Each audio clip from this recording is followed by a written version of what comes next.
Ini kan kalau tadi Bang Kodari analisanya atau dari Mas Kirdi ya menganalisa yang muka-mukanya stres itu sebenarnya yang pasangan nomor 3. Kenapa nomor 1 yang jelas-jelas mengusung konsep perubahan ini tidak menyuarakan narasi kecurangan lebih banyak, dan kenapa dari raut ekspresinya kok tidak tampak tegang ya? Itu analisanya bagaimana sih, Mas?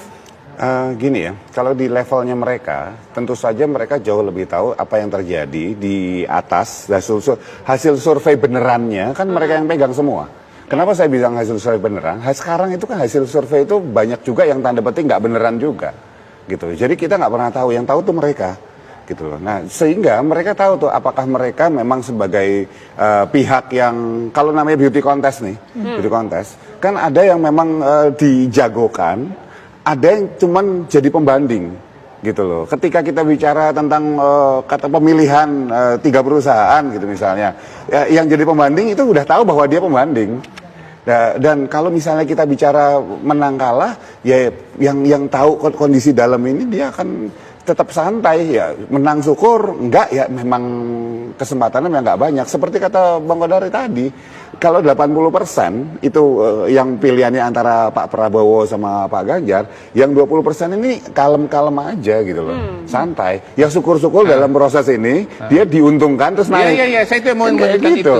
Kenapa Mas Anies ini tenang ya? Karena dia justru sedang take profit juga ini, apa namanya, sedang cuan juga. Gak perlu terlalu bersuara, tapi menunggu drama antara.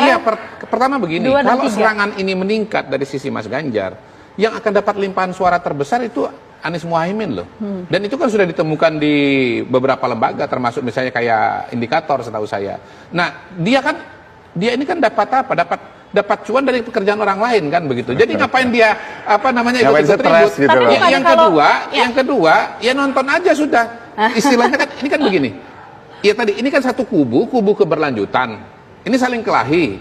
Ya biar aja energinya habis gitu loh. Tapi bukannya kalau dia memanfaatkan momentum dengan menyuarakan soal narasi kecurangan lebih banyak akan lebih menguntungkan lagi sebenarnya? Jadi gini, kalau menurut saya, kalau tindakan yang dia ambil itu buat saya sampai sekarang ya cukup bijak. Kenapa? Kalau dia maju dan orang merasa bahwa ada satu, kalau misal maju dan benar, dia kemudian dapat musuh yang 2 ini bisa gebuk dia bareng-bareng. Kalau dia salah, blunder, lebih kecil lagi. Jadi kalau saya akan pilih tenang dan diam dan happy-happy udah. Strategi ya, ini terapkan. Ini bicara jadi yang drakor 2 itu yang satu ini penonton. Enjoy the show.